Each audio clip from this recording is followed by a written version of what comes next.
మహానాడు వేదికపై ఓ బాలిక అనర్గళ ప్రసంగం అందరినీ ఆకట్టుకుంది. రాష్ట్రానికి కేంద్రం చేసిన ద్రోహాన్ని ప్రస్తావిస్తూ సాగిన ఆమె ప్రసంగాన్ని ముఖ్యమంత్రి చంద్రబాబు ప్రత్యేకంగా మెచ్చుకున్నారు.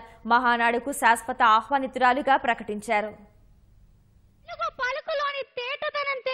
తెలుగు రాష్ట్రం ఆదరాభిమానాలతో అందరినీ ఆకర్షించే అందాల రాష్ట్రం, మందార మకరంద మధుర సృష్టి మా ఆంధ్ర రాష్ట్రం.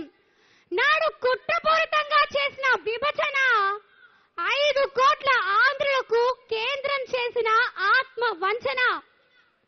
మాటైనా అడగక ముక్కలు చేశారు. ప్రత్యేక హోదా ఇచ్చేమంటూ మభ్యపెట్టారు. 4 ఏళ్ల నిరీక్షణ చూసి కూడా నిట్టూరుస్తున్నారు. చెంబుడు నీళ్లు పిడికడు మట్టితో చెయ్యి దులుపుతున్నారు. నేడు రాష్ట్రం కన్నీరు పెడుతోంది, ఎన్నో కష్టాలు పడుతోంది.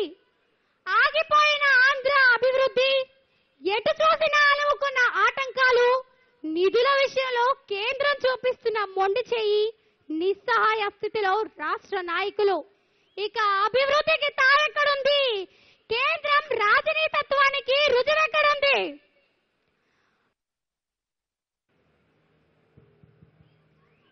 ప్రశ్నిస్తున్నా, 5 కోట్ల ఆంధ్రులు ప్రశ్నిస్తున్నా, పార్లమెంటు సభ్యులు పరిష్కారం అడుగుతున్నా, లోటు బడ్జెట్ తో రాష్ట్రం కుదేలవుతున్నా, అభివృద్ధికి ఆమడ దూరంలోనే మేము ఆగిపోతున్నా.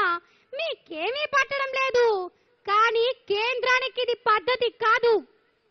మా చంద్రన్న కాళ్ళరిగేలా తిరిగినా, నోరెరిగేలా చెప్పినా, ఓపికంతా పోయేంత వరకు పోరాడుతూనే ఉన్నా. కాస్తైనా కనికరించకపోవడం మీ పక్షపాత పరిపాలన